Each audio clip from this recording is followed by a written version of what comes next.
Okay. Cool. Who of you was here last Sunday? Who of you weren't here? Okay. Yeah, Shane had an awesome word on unity. And just in John 17, the Lord's Prayer, and how he prayed for us for unity. And there's so much to just go dig deeper into John 17. Every time I read it, it does not make sense to me. He's given us his glory and stuff like that. It's just beyond me. But like I said last week, in finishing up on earth and praying for us, one of the things that he felt was really necessary for us is that we walk in unity. And I think the Lord knew how difficult it is going to be for us to walk in unity. So when a man and a woman gets married, they get united, and then they become one. And then for the rest of the marriage, they fight about which one they're becoming. Isn't that true? And I think as we come together as a congregation, the same thing happens. We come together as one, but then it's a little bit difficult to decide which one. Because all of us have our opinions and our ideas how things should work. So unity is not always easy. And Shane shared last week that if you understand it correct, although it's difficult, if I can understand that it's for my good, coming into unity will benefit me. It will benefit the body, but it will also benefit me. And as we come together as one, the world will see. Again, if we speak about darkness outside, every knee bowing, we are the light of the world. We are the salt of the earth. People are looking to us. And the Bible says the love we have amongst one another and the unity we have amongst one another will draw people to Him, will be a testimony of Him. So, and then something that struck me of Shane's message last week, this is a brief recap, you must go listen. It is on the website, is that there's no middle ground. I'm either in unity or I'm part of division. There's nothing in between. There's no fence in that. And that struck me. I don't think we grasp the power that there's in unity. I think that's one of the reasons why the Lord prayed for us. He understands something about unity that we don't fully understand. Part of God's power is in the fact that they are united, completely united, three separate entities, but fully united. They're in unity. And that gives them power. And then even for us as humans, you remember the Tower of Babel? Where the guys got together and said, we're going to build this huge tower. Listen to what the Bible says about that. Genesis 11, verse 6. Genesis 11, verse 6 in the New Living Translation says, look, he said, the people are united. They're in unity. The people are united and they all speak the same language. After this, nothing they set out to do will be impossible for them. Huh? These guys were not even serving the Lord. But they were united. They were in unity. That's the incredible power of unity. They spoke the same thing. They spoke the same language. And the Lord said, even if they're doing something against His will, it will not be impossible for them. They will be able to achieve the impossible. Because they are united. There's incredible power in that. And the only way, or maybe not the only way, but the way the Lord chose to stop them is by bringing division, disunity. Just gave them separate languages. Okay, now that the unity is broken, see if you can build your building.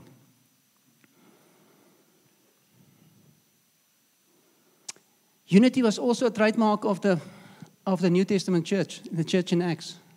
I think that's why they were so powerful. That's why they could change the world, because they were totally united. Acts 1 verse 14 from the Amplified. All these with one mind and one purpose were continually devoting themselves to prayer, waiting together along with the woman and Mary, the mother of Jesus, and his brothers. So they were of one mind, one purpose, continually in prayer. That's what we're going to do next week, but it's more than that. They were united. They had the same mind, and we're going to read that over and over. The same heart, the same mind, the same purpose. That same scripture in Afrikaans sê dit, hulle was eendragtig in gebed. Waar is die boere? Wat beteken dit as iets dragtig is? Pregnant. Ja. Hulle was eendragtig. Hulle het een ding gedra. They carried one thing. And that's why they could have the power they had and turn the world upside down. Unity is at the heart of who we are as God's people. He's a triune God, and He created a body that should be in unity as well and live together as united. The opposite is also unfortunately true. The Bible says that the kingdom divided in itself won't stand. So, unity is exceptionally powerful, but the moment there's disunity, the moment there's division, then the whole thing is diffused. We're powerless and it will not stand. So if you take away, unity is at the heart of the church, and if you take unity away, if there's division, it's like you rip out the heart of the church. And I think one of the reasons why we live in a nation, in a world that is very dark, is because the church is not united. We can have our sing-alongs and our prayers and our preachers and what, but if we're not united, as long as we're divided, we won't fulfill what God has called us to fulfill. That's what the guy in Acts could do. So I want to go a little bit further with the unity thing from where Shane stopped. I initially had something else in mind for this morning, but I had some feedback from a couple of the Connect groups, and I felt like, just add a couple of things in our understanding of unity. So I think for us as a church, there's maybe two main expressions of unity. The first is the unity within the body. How does it look between ourselves? So the Bible says if a kingdom is divided against itself, it will not stand. So jy weet, Louise, van autoimmune siektes. What is that? It is when my body, autoimmune diseases, is when my body is not in unity with itself. Then some of the little cells of my own body start attacking one another. I think cancer is also a form of like that. That's when some of my cells start growing in a different way, not in unity with the rest of the body, and it destroys. So, body, unity within the body. Galatians 5, verse 14 and 15. For the whole law is fulfilled in one word: you shall love your neighbor as yourself. But if you bite and devour one another, watch out that you're not consumed by one another. So if there's this unity amongst us, watch out that you're not consumed by one another. In another translation it reads, but if you criticize and attack each other, be careful that you don't destroy each other. If we are critical towards one another and judge one another, we must be careful. It's like that autoimmune disease within the body, fighting and destroying. It's not always easy. It's not always easy in the church, because when I joined the church, that's what we say to new members. If you want to become a member, you don't join BCC, you don't join the organization, you join the people. All of us, the ones you like and the ones you don't like. The ones you get along with well and the ones you don't get along with well. And then to live in unity with people that are unlike me, different from me, is not always that easy. But if we can... And then to say, I'm going to be part of this body, I'm going to add to it, I'm not going to bring disunity. I'm not going to be part of an autoimmune disease, even if somebody looks different than me, even if somebody acts different like me, even if I've got different preferences. And the Bible is very serious about this. I don't think we always understand the power of unity or the power of division, and then what the Bible says about it. Matthew 5. Verse 21 to 24, giving you lots of scriptures. Write it down, go study it, go meditate on it. Verse 21, you have heard that it was said to those of old, you shall not murder, and whoever murders will be liable to judgment. Is murder a serious offense? Do you think you're going to get judged seriously for murder? It's a big deal. Verse 22. But I also say to you that everyone who is angry with his brother will be liable to judgment. Huh? Bible puts it in the same thing as murder. Whoever insults his brother will be liable to the council, and whoever says to you, you fool, will be liable to the hell of fire. Huh? So how we see one another, how we act towards one another, how we speak is huge. Then it continues. Here's a verse we don't preach on often. Verse 23. So if you are offering your gift at the altar, and there remember that your brother has something against you. So you're coming to church, you're either bringing your money or your praise or your worship. If you're standing here to worship, or you want to make that payment, and you realize, oh, there's a brother in the church that's got something against me. What should we do? Leave your gift there before the altar and go. First be reconciled to your brother, and then come and offer your gift.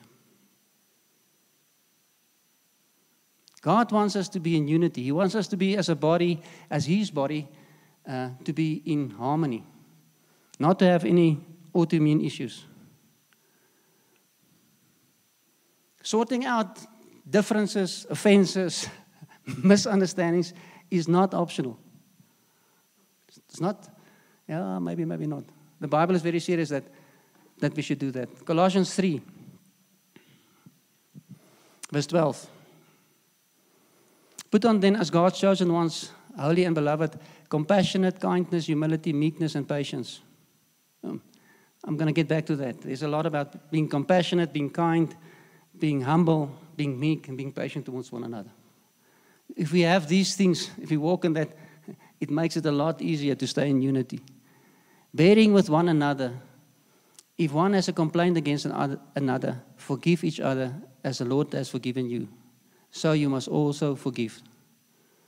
And above all this, put on love, which binds everything together in perfect harmony. And let the peace of Christ rule in your hearts, to which indeed you were called in one body, and be thankful. So unity, we're going to get to that, but there's a lot of places, it also speaks of translations, uses the word harmony. So the band or the musical people, what does harmony mean?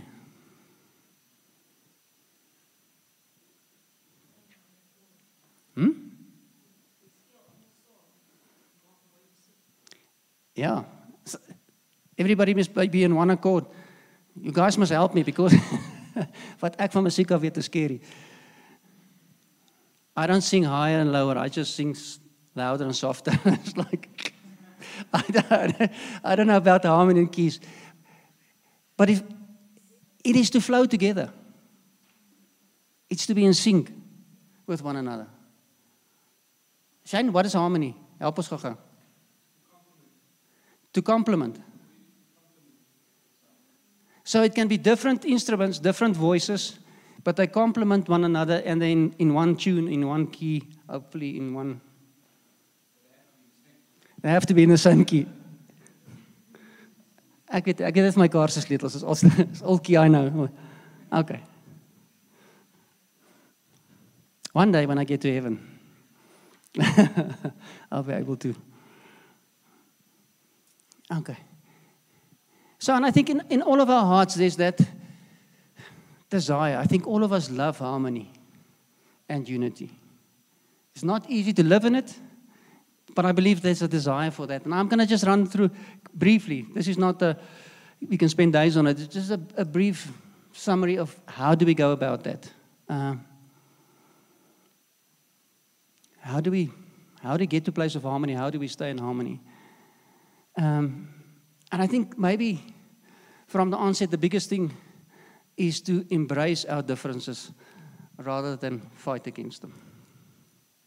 If I can see that the people that is in this body that are different from me, the ones I have issues with, if I can see that they're there to complement me, that their difference is something that I'm lacking. Imagine if everybody have to have my voice and my singing ability.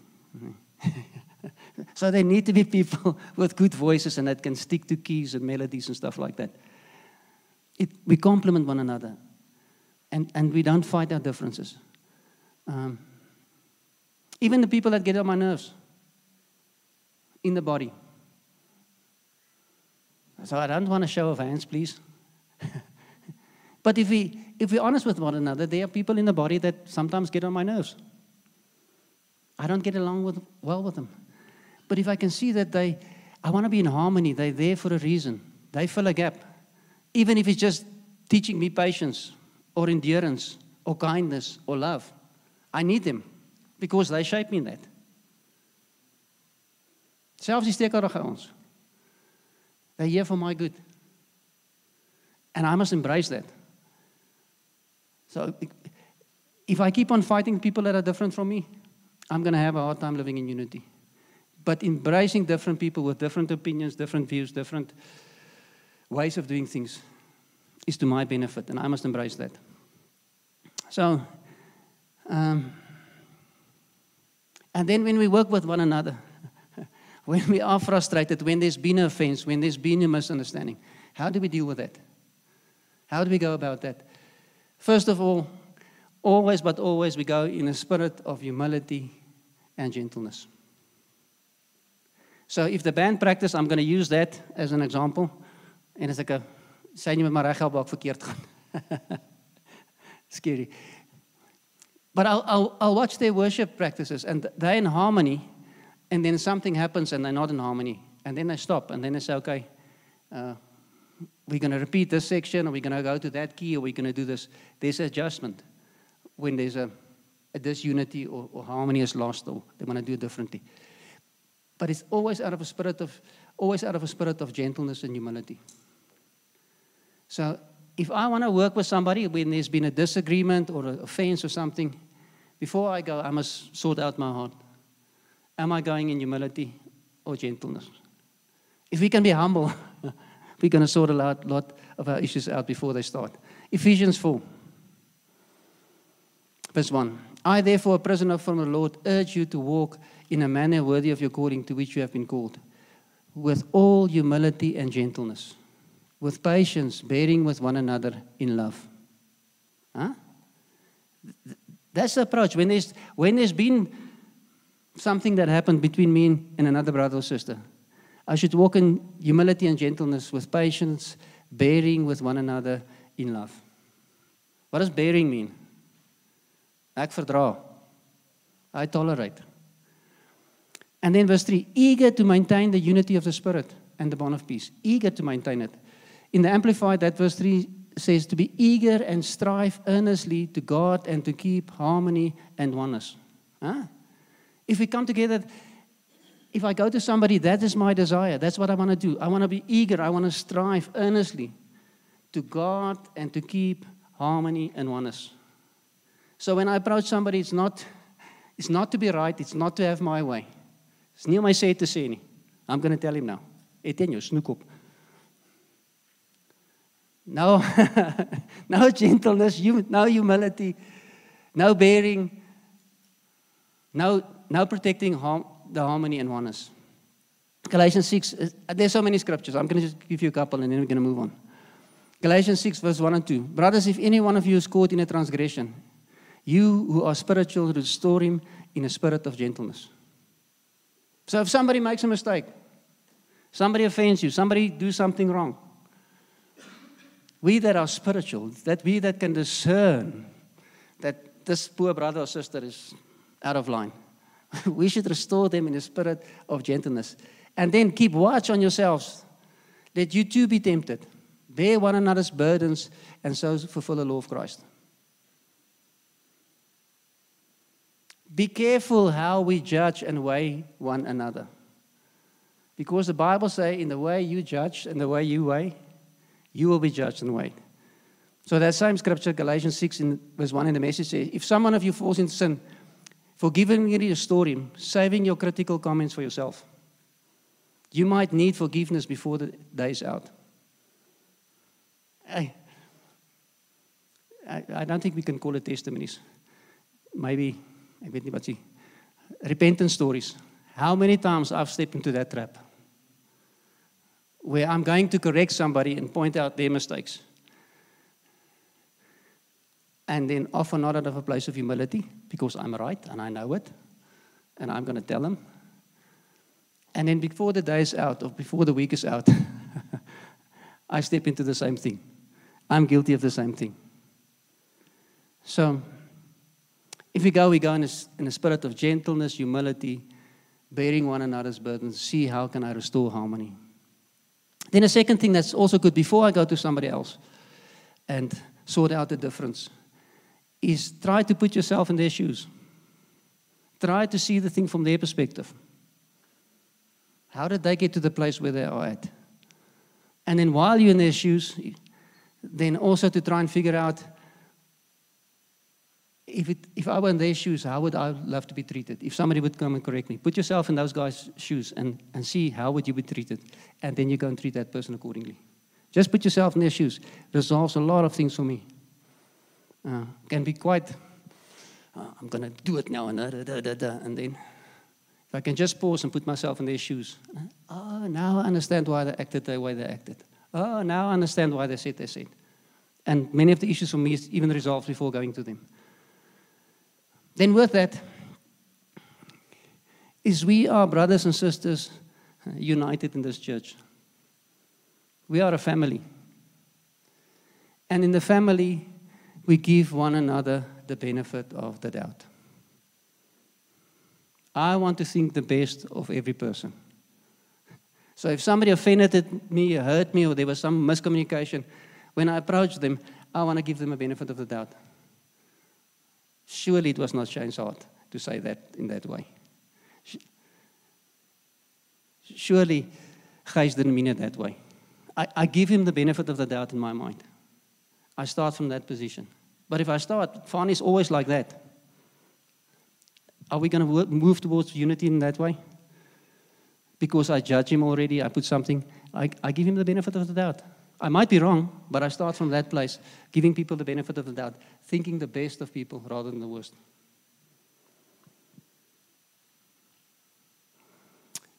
The reason why we confront, I already said that, is not to be right or to get it my way. The reason why we have this interaction with one another is to restore harmony and unity. That's the outcome. I'm not here to prove a point. Gaan nie vir 'n ou sê net om te kan sê ek nou het ek jou gesê nie. That's pride. We're often like that. We want to be right. This is not about being right. It's about restoring harmony. It's to get into harmony with one another. And then what's helpful is to keep short accounts.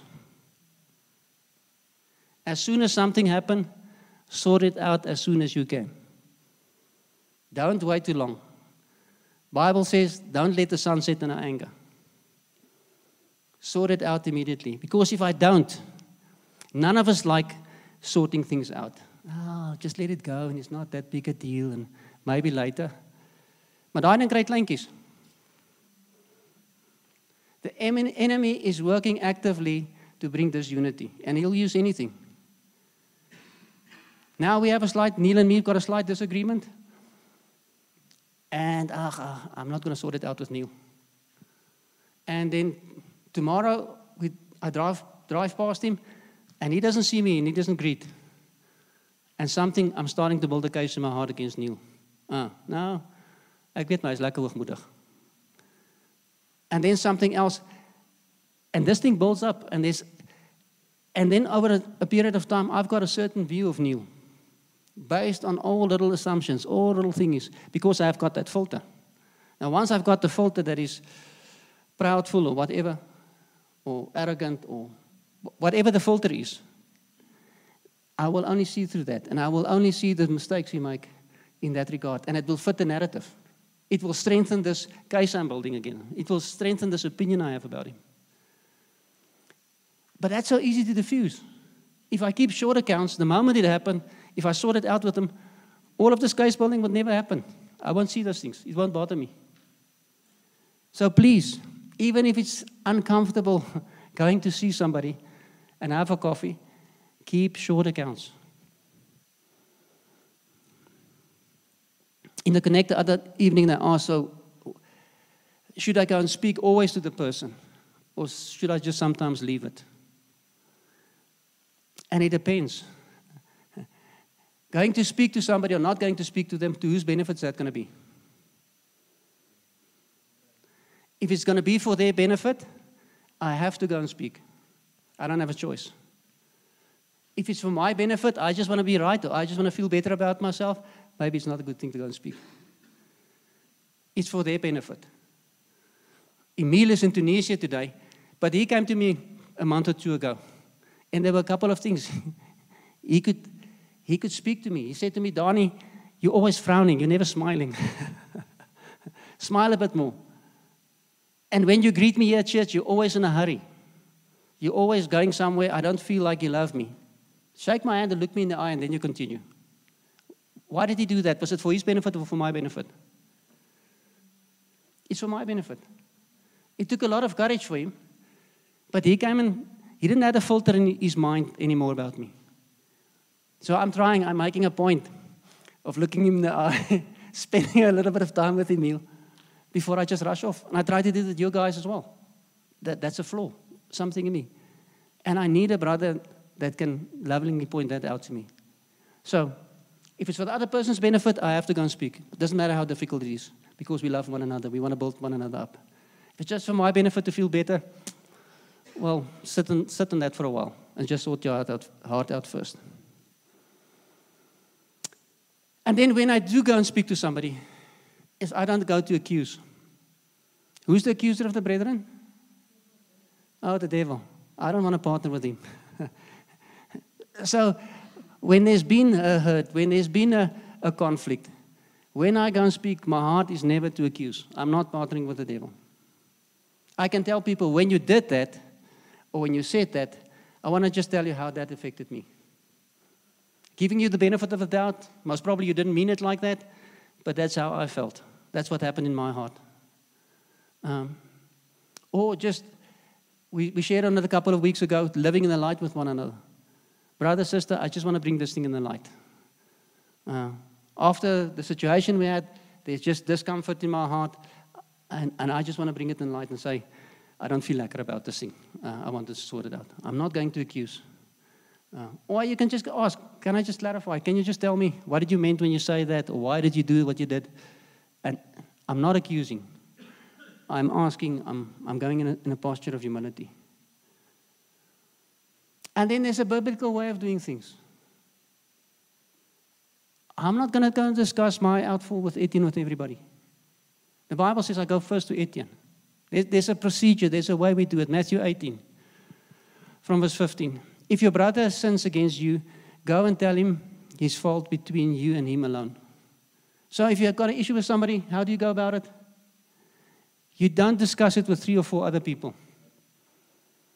Because then you sow that filter you have, you sow in their hearts as well. And I think, if I go discuss this with with Fred now, the situation with Neil, and then Fred thinks, the other day he didn't greet me as well. And she starts getting a filter with Neil. Because I discussed something that I was not supposed to discuss with her. And she's starting to have an opinion about him. And then what happens is one day I go to Neil, we sort the thing out, and my filter is gone. But Fred and Ruth and Annie, everybody I speak about Neil, their filter is still there.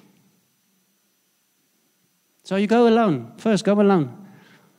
Then if it doesn't go well, and if there's lots of conflict and tension, okay, whoa, we're not going to sort these things out ourselves. We need a ref. We need an empire. Empire. That's it. Empire is something else big. Empire. We need an empire. We need something. We need a ref. If he doesn't listen to you, if he listens to you, you have gained a brother. So if I go alone, if I want to restore harmony, that's my heart. So when he listens, we're in harmony, I've gained a brother. But if he does not listen, take 1 or 2 others along with you, that every charge may be established by the evidence of 2 or 3 witnesses. So if it doesn't work out, then I take somebody else, I invite somebody else. Preferably somebody else. I will tell Neil, we don't get this thing sorted out. Can we have somebody else to come and help us? Who do you suggest? Who do you trust? Who do I trust? Normally a connect leader or somebody like that. that can come and sit with us and help us through this thing. If he refuses to listen, then tell the church. And if he refuses to listen even to the church, let him be to you as a Gentile and a tax collector. So when you don't get that thing resolved, you come to the elders, and if it's a big thing, we bring it to the church. If necessary, we discuss it here.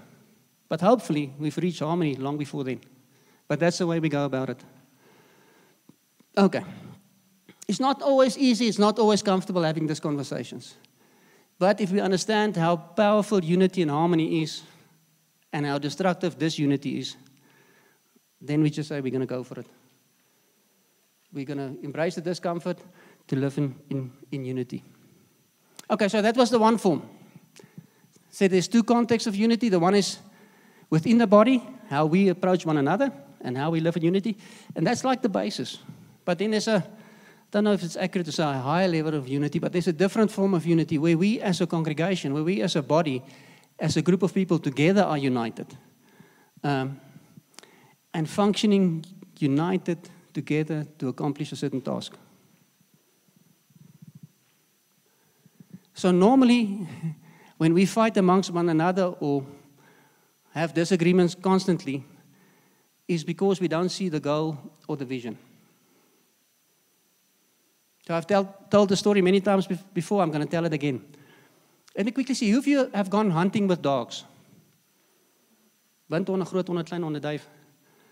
Okay, the rest of you must just trust me. When you go with a pack of dogs, there will always be a quarrel. Am I right? They will always having a chick. Not serious necessarily, but they will always be with one another. Until they see the hare or the rabbit. Once they see that, they forget all about their little squabbles. And they focused on the hare. So as long as we have little niggles and squabbles with one another, we're not seeing the hare. We're not seeing the vision. We're not seeing what we're heading to. If we can see clearly where we're going and what we're doing, then we forget about our little niggles and squabbles.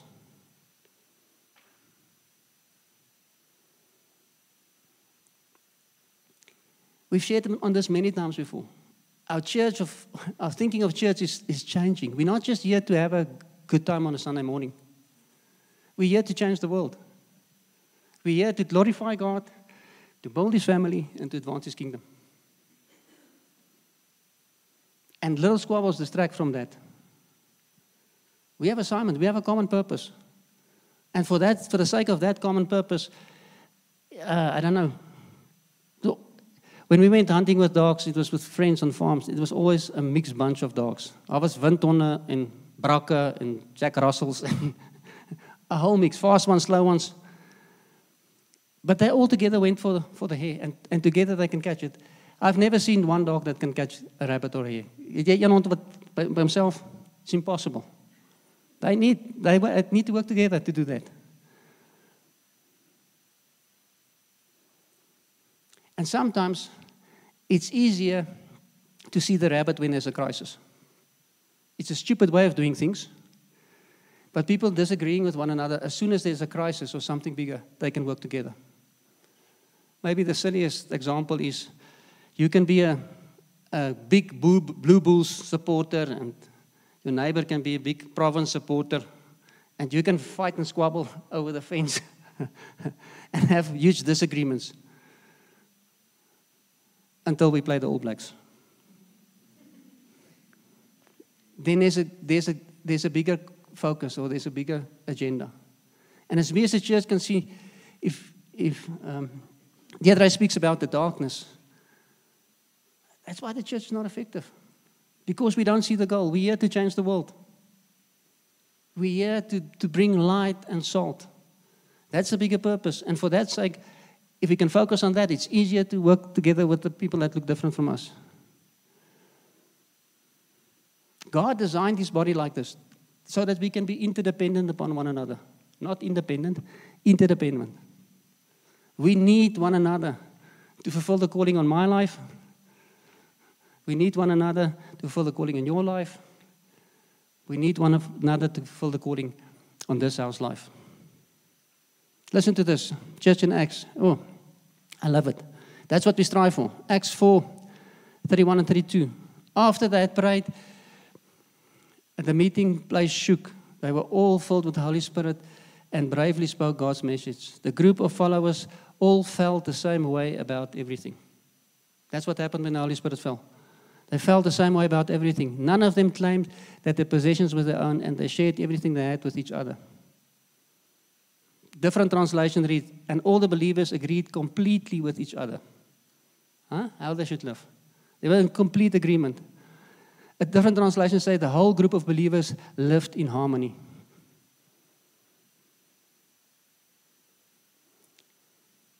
That's unity. They were so one. Think about it. We read it, but we don't realize. It was because of the unity they could share their property with one another. They were so united. Me and Fred, we're so united. We share all our property. All I have is hers. All she has is mine. Because we're united. We've got one bank account.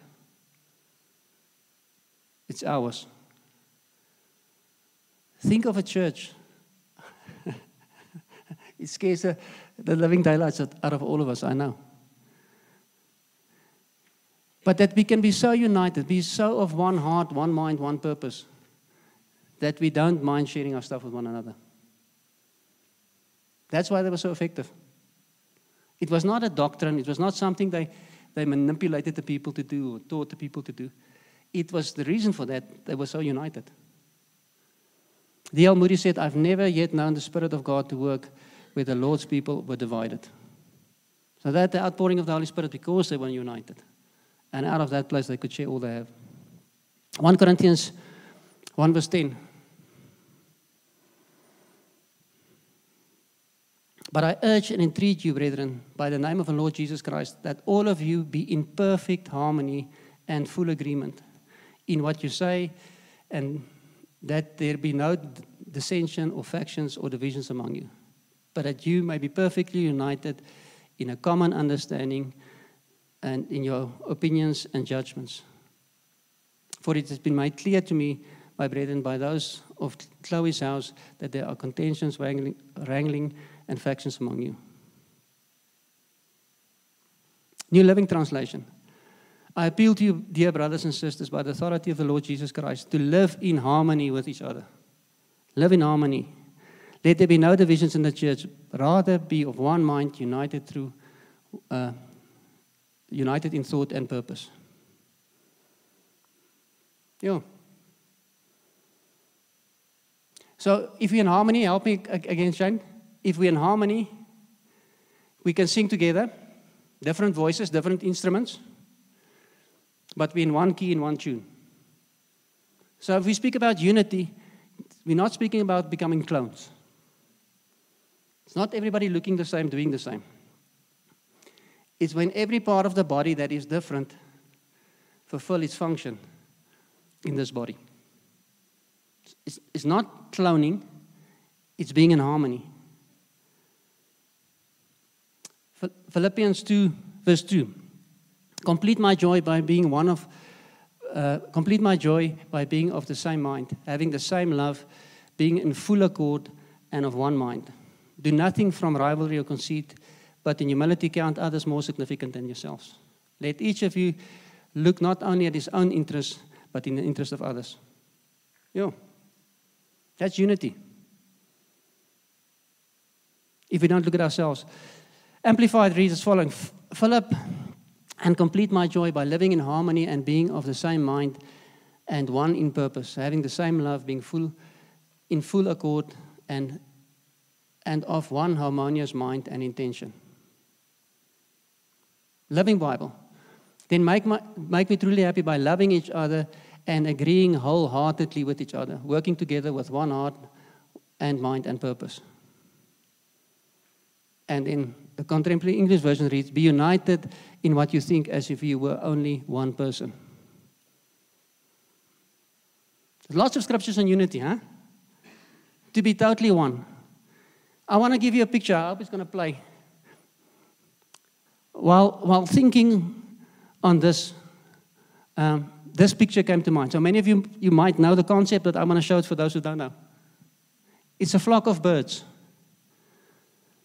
Starlings. Do you think they're in harmony? Do you think they're united? Every little bird is doing its own thing. But they're in harmony. They're united. They're flowing together. If the flock is going this way, I'm going this way. The flock is going a different way, I'm going a different way. There's not one little opinionated fellow in there. I want to go the other way. No. They're perfectly united in harmony. Isn't it beautiful? That one there is a falcon. And if one of them gets out, that's the reason why they believe, they're not sure why they have this phenomenon, but one of them is protection. So if you go the other way, that falcon there might get you. That's what happened when we're not in unity with the body. I've seen it so many times. It's so sad. People get offended. They don't sort out the offense. They leave the church. And the falcon gets them. I'm sure all of us know people like that. So why do we struggle so much with unity? If God in His Trinity is united, I think the reason why we struggle so much is because of the unholy Trinity. Do you know the unholy Trinity? There's a Holy Trinity, God, Father, and Son, and then there's an unholy Trinity, me, I, and myself. That's why we struggle. Because I've got an opinion. I've got a certain way. I want things my way. I've got my preferences. I've got my opinions. This thing they're doing is not my thing. I'm different. That's why we struggle so much. We read it already, Philippians 2, but verse 4 says, let each of you look not only at his own interest, but in the interest of the others. Those little birds, they're not so into themselves. The flock goes this way, I go that way. So we are a body. Kiana, jy gaan gou so kom. Het jy broek met sakke? Kom hier so.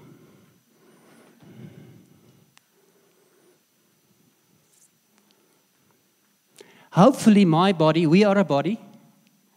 Hopefully my body is in unity. Hopefully Kiana's body is in unity as well. So I want you to walk, but your left leg going this way and your right leg going that way. Try. Can he go forward? No, he can't. Why? Because his body is not in unity. We as a body, we can't go forward if we're not in unity. Where there's two visions, there's division.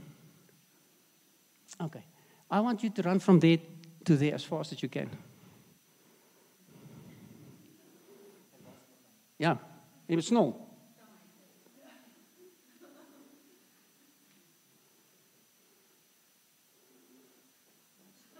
Nee, ag, Jeskiane, jy kan vinniger hardloop as dit. Jy moet snel. Hardloop, laat waai.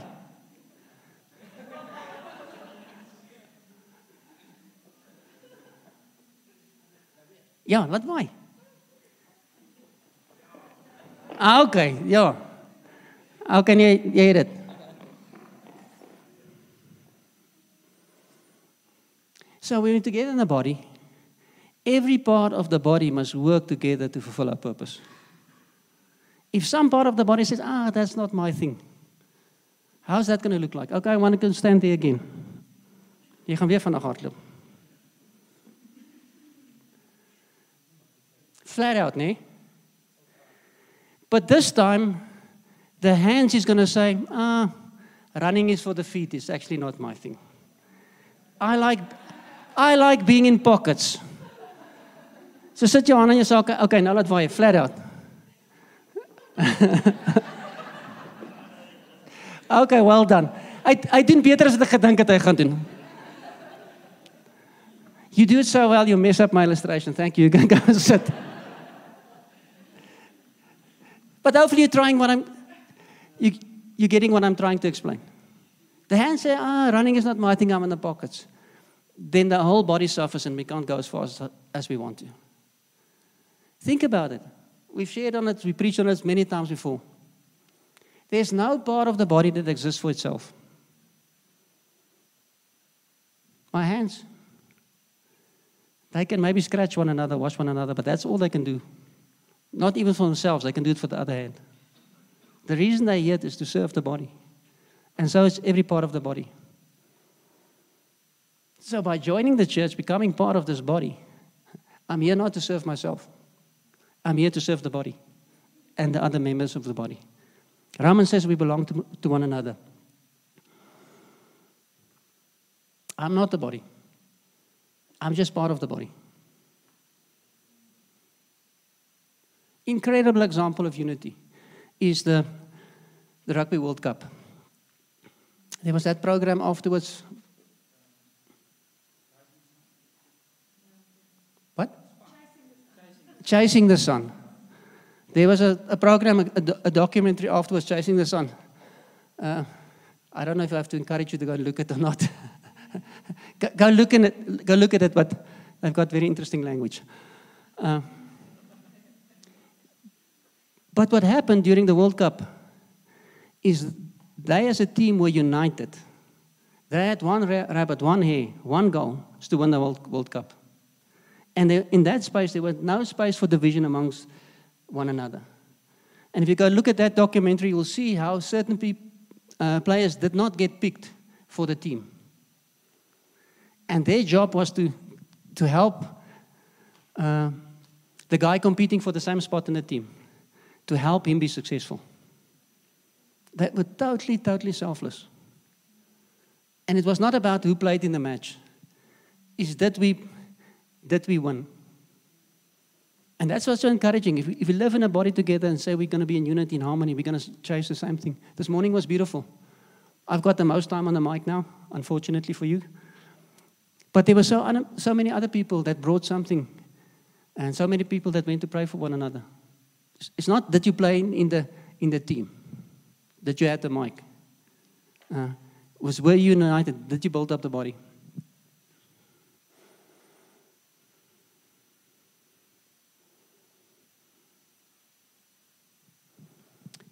So in the body, all the parts think, what is to the best of the body? Not what is my preference. Not what I like. I've got another illustration. I hope it goes better than the one with Kiana. I was thinking, should I put it in, shouldn't put it in? But I'm going to say it in any case. It's not my preference. It's not what I like. It's what the body needs. So you know what? My nose does not like to go to the loo with the rest of my body. Not my nose's preference. Don't like it at all. But it goes for the rest of the body. Why? Because even if the nose dislikes it, it's to the benefit of the nose. What would happen if the nose have his way? Say we're never going to the loo. Don't know how long, but sooner or later, I don't have a nose. I'm going to die. So it's being in the flow, like those birds.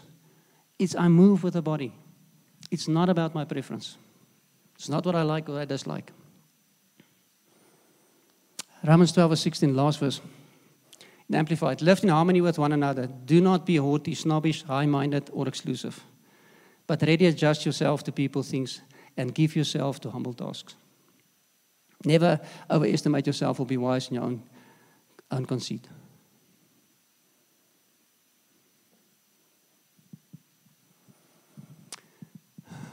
So how does this look practically? What does this look like to be as a body, to have one goal, one purpose, one... It means when the body goes left, I go left. We should have sang that song this morning.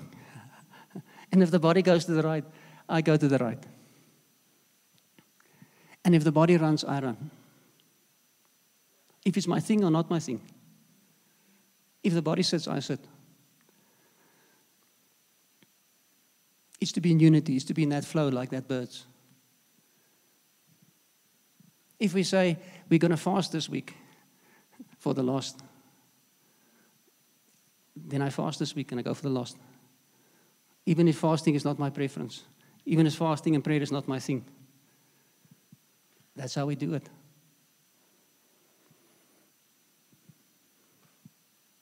If we say we're going to reach out to the lost, then we reach out to the lost. If it's my thing or not my thing, I flow with the body. If I don't do that, then I'm not in unity. Then I'm not in the flow.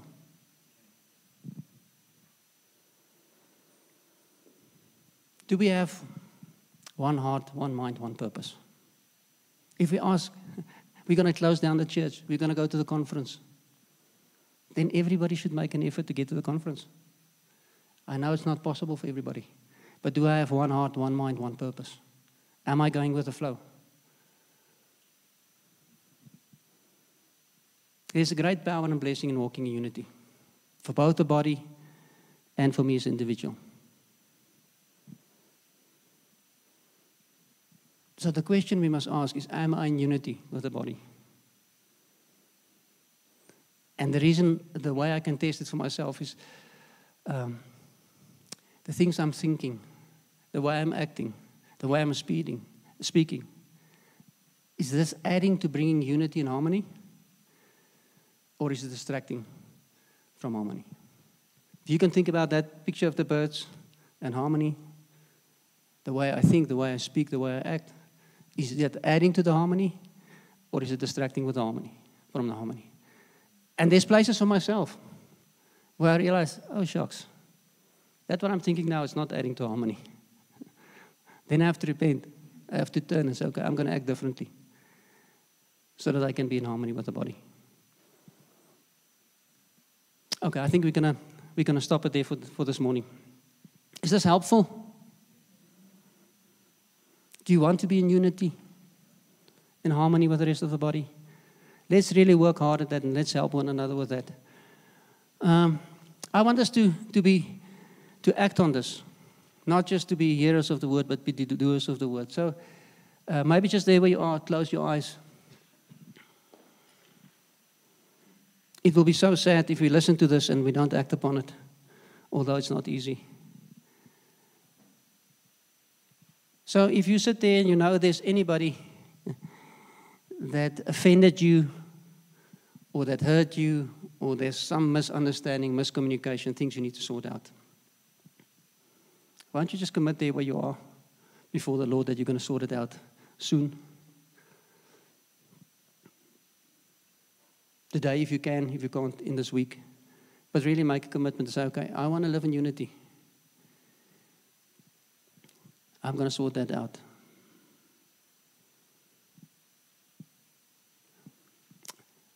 Or maybe there's an area where the body is flowing in a certain direction and you're not in sync.